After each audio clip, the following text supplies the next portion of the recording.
initialization.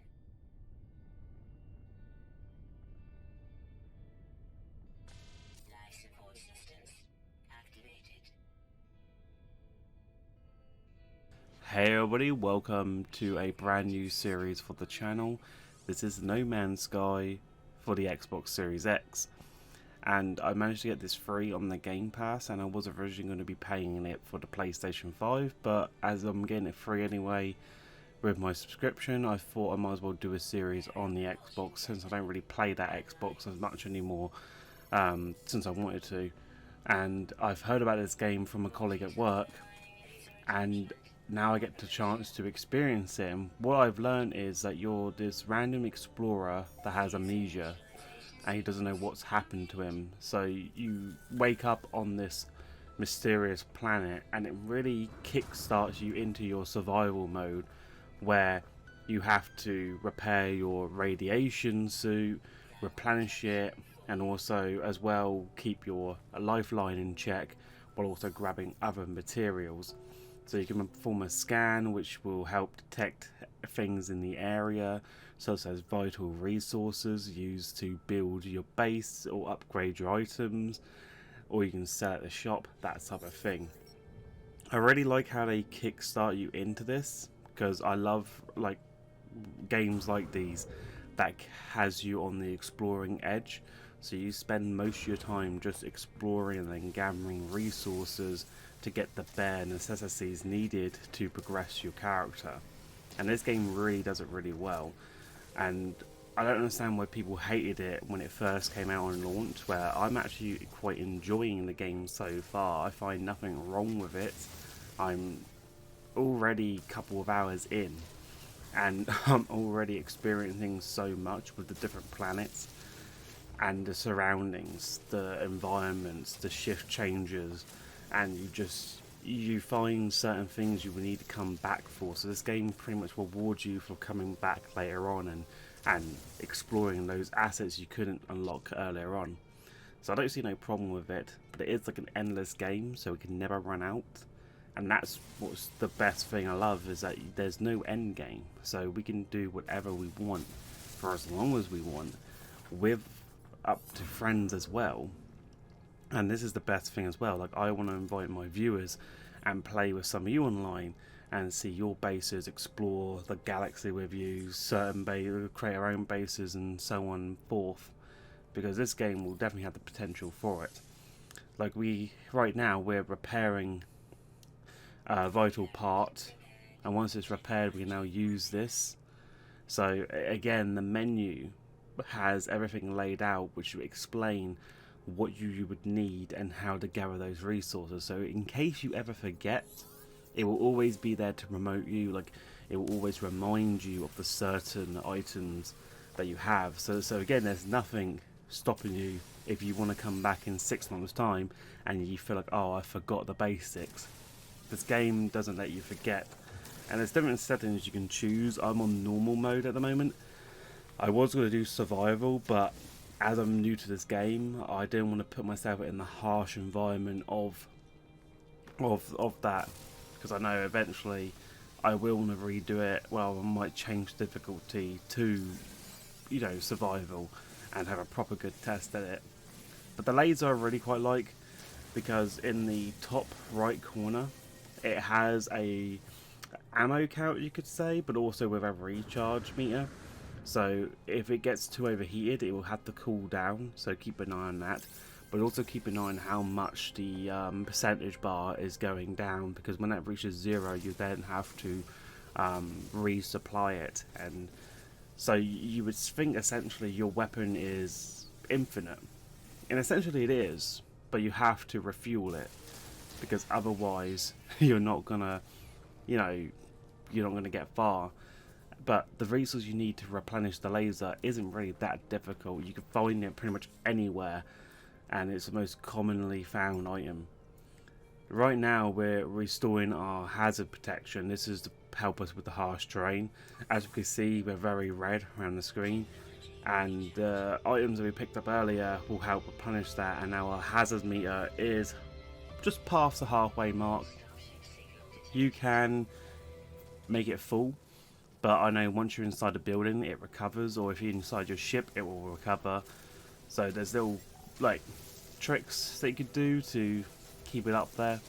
The health meter as well you want to keep an eye on, because that will go down when just essentially running, using booster packs, walking in general. It will go down. Running will increase the life capacity, so it will drain faster while you're running. Same with using a jetpack, so make sure you use them at key moments, so you're not using them frequently throughout. You can change your settings to have it a much more easier run, where you don't have to worry about your life and hazard bar, but that ruins the whole survival game, because the whole point is that you gotta keep an eye on these two, because they're your key components. So while you're out there exploring the vast emptiness, or just the vast planet that you're on, and there is day and night cycles as we're seeing now, you don't get like drawn away from your main objective. You're like, oh look, I got to stop what I'm doing, replenish my hazard meter, life capacity, and continue on.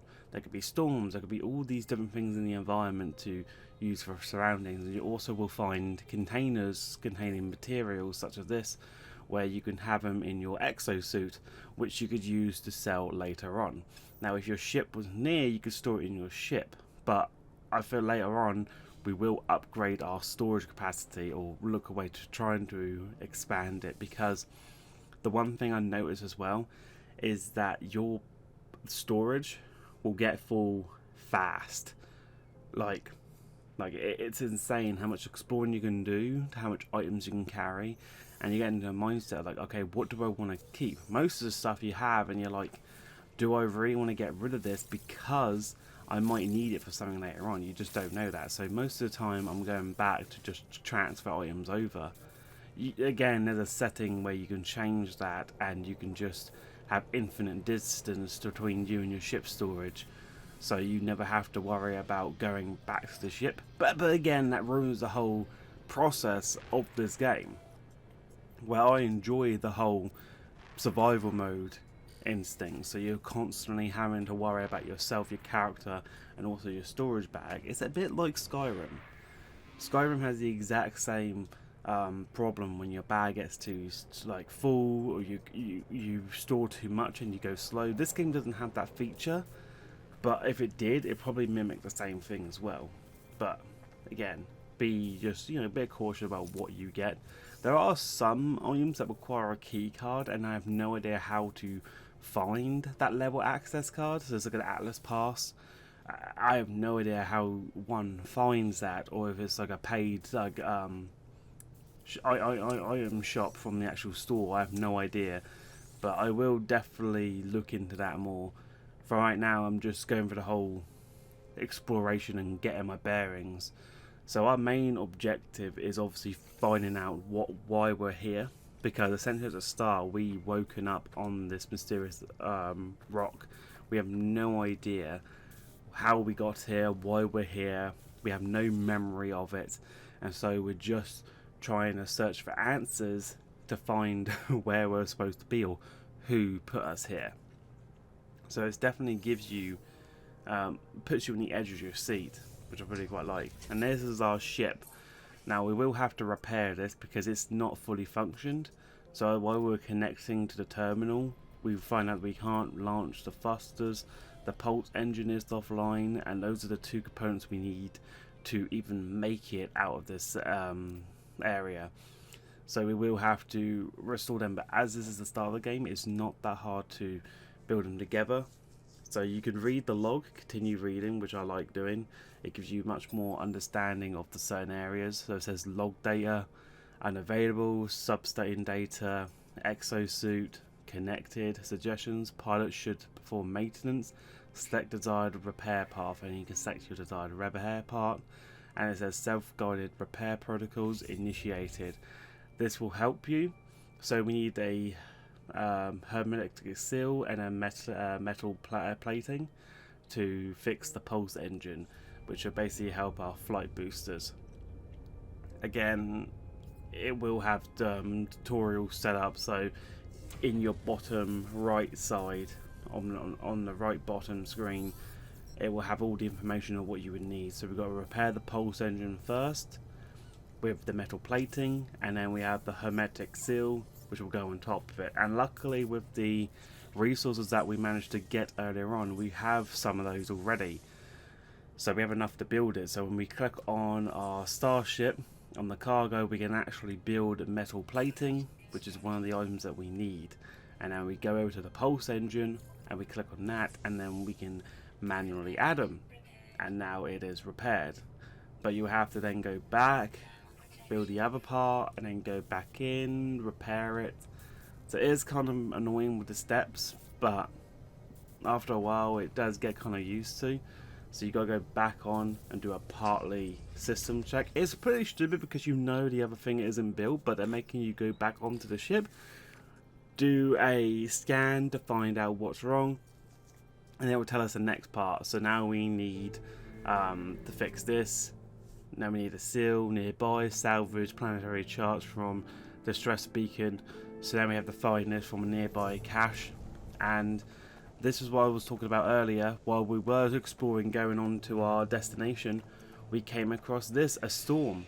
Now this storm pretty much drains your hazard protection, and in the bottom left screen where you can see my hazard protection, there's a 3 times for a speed bar. That's how much is being drained. So my health is not being affected as much, but there are weather conditions that will affect your health, and you're constantly going to have to run to get to cover or just get out of the storm radius.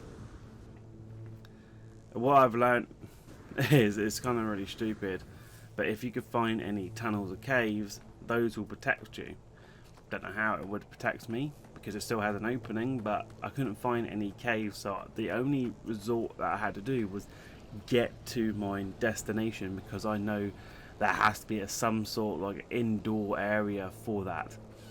So the storms are going to be a challenge, especially when someone like me loves exploring. It's one of my favourite aspects to games like these, is just exploring the entire environment and just seeing what we could find, any hidden secrets we can discover, but also trying to deal with this. I have been told you can upgrade your suit. Again, maybe. I don't see it as a big issue. The suit I got now is fine. Yeah, okay, it is annoying, it doesn't last as long, but we can upgrade it if possible later on. There's no need to do it now. But even though I'm in the storm, I'm still collecting these parts because I see them as great resources, and I can just do that, get back in. So when I'm like a quarter of the way left on my hazard suit, I will just replenish it. But that is the building ahead of us, and this will contain the part needed to repair and fix our ship. There's not a lot you can do around here, so if you want to explore you can, but now that we're inside, our screen's going back to normal, and to find out whether the storm has passed or not, you can listen to being told when the storm's passing, or in the bottom left hand screen, or where your hazard is. If the storm name's still there, it's probably there's still a storm in the radius, is what I've learned from experience. So now we can recover supplies from the log machine, and now we have the part needed to repair our ship. There's also like a junk section where you can sell parts to, which I found out, which is like right by us. So this machine here, check stock transfer, and it says I've got credits received, so I'm guessing it sold all the unwanted junk that I had on me. I have no idea where shops are, which is again another thing I will have to find out later, because a lot of things I want to sell and a lot of things I want to buy, but we now have tools needed to buy and upgrade our visor set, so we have to get the carbon. There's like an extra secondary side quest that's been appointed to us, but it's important for us to do this because it's part of the story, so we can't really avoid it. So we gotta gather carbon, build a device, which I should have enough. I think I should have enough, but it's just one of those things. Yeah, so I should have enough to build it, which is good. Again, if you gather all the resources around rather than going straight to the objective, then most of the time, 9 out of 10, you can just build the items straight out the bat. And now we have the part needed to repair it.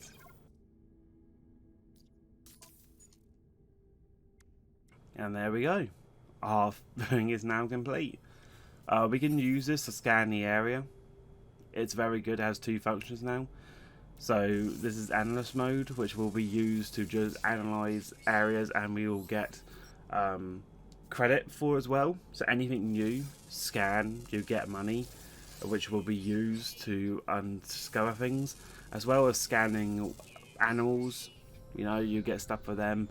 Anything you hover over says unidentified material, scan it.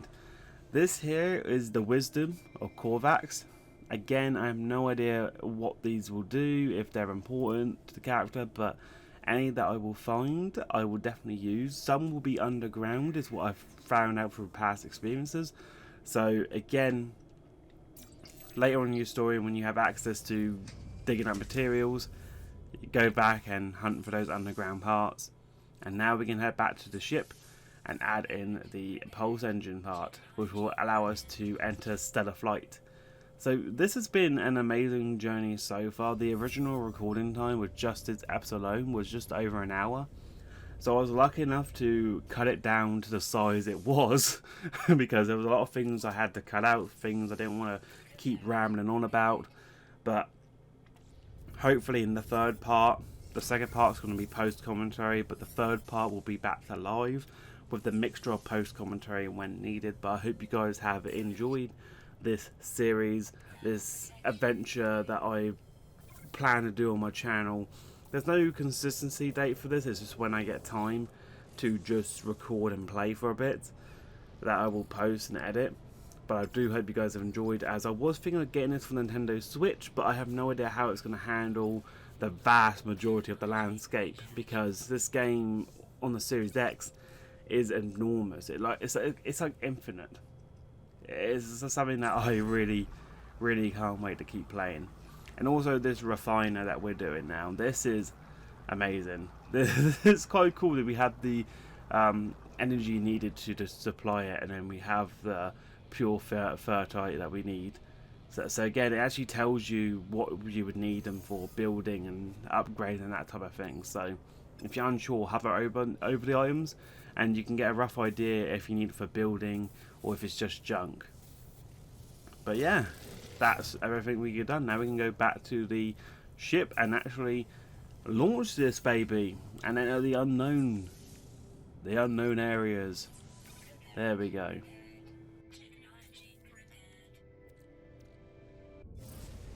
Right, now we take a lift off. Getting it off on the ground did take me a while, so it was a massive big cut. But now we can fly around the planet. We have the option to do that, or we can head straight up, and with our thrusters, we will enter into the system air, outer space region bit, and we also find out which system we're in. So that's another good one. Now I could go into details about the entire control bit, but I do love like small details they've done on the ship. In the bottom left, we have Marvin Mark, which is my name on Xbox Series X. The altitude. We also have, I'm guessing that's our thrusters, like boost. So again, we have pretty much anything we want to do in this game. And it also has mini instructions on what to do. So if you want to reach, light speed, you got to use both thrusters. So LB and RB, both together. And we will enter the, which I like to call, it's hyperspace. Basically, that's what it is. And this will reach to our next area. Pushing down will exit out of this mode and we will find the signal. Took me a while because I got blown away just by the sheer sight of light speed. It just blew me away. But now we get to find our next part of the mission. We made flight, we made contact, we're now trying to find the source of this signal and where it could lead us. Who is this mysterious fellow? What has he left for us? Why do we not know anything? What is our real name? What is our mission? Are we part of some galactic force? Or are we some sort of terrorist force? We just don't know. We could be good, we could be bad, we could be, neutral. Playing both sides. We just don't know. But that is our next destination on that planet. But I hope you guys have enjoyed the series so far. If you did, please remember to leave a like, comment, subscribe, turn on post notifications, and I will see you in the next one, which I'm hopefully going to put these out on a weekend to secure the Sunday spot, because I don't do anything on a Sunday when it comes to posting. So these videos will be an extra way of just adding content to the channel. And even though I've got a gaming channel, links to my gaming channel will be in the description. I do hope you guys check that out and see the Let's Plays that I'm currently working on. But games like these will be probably posted in a big mashup onto my main channel. But yeah, thank you so much for watching. Take care and good night.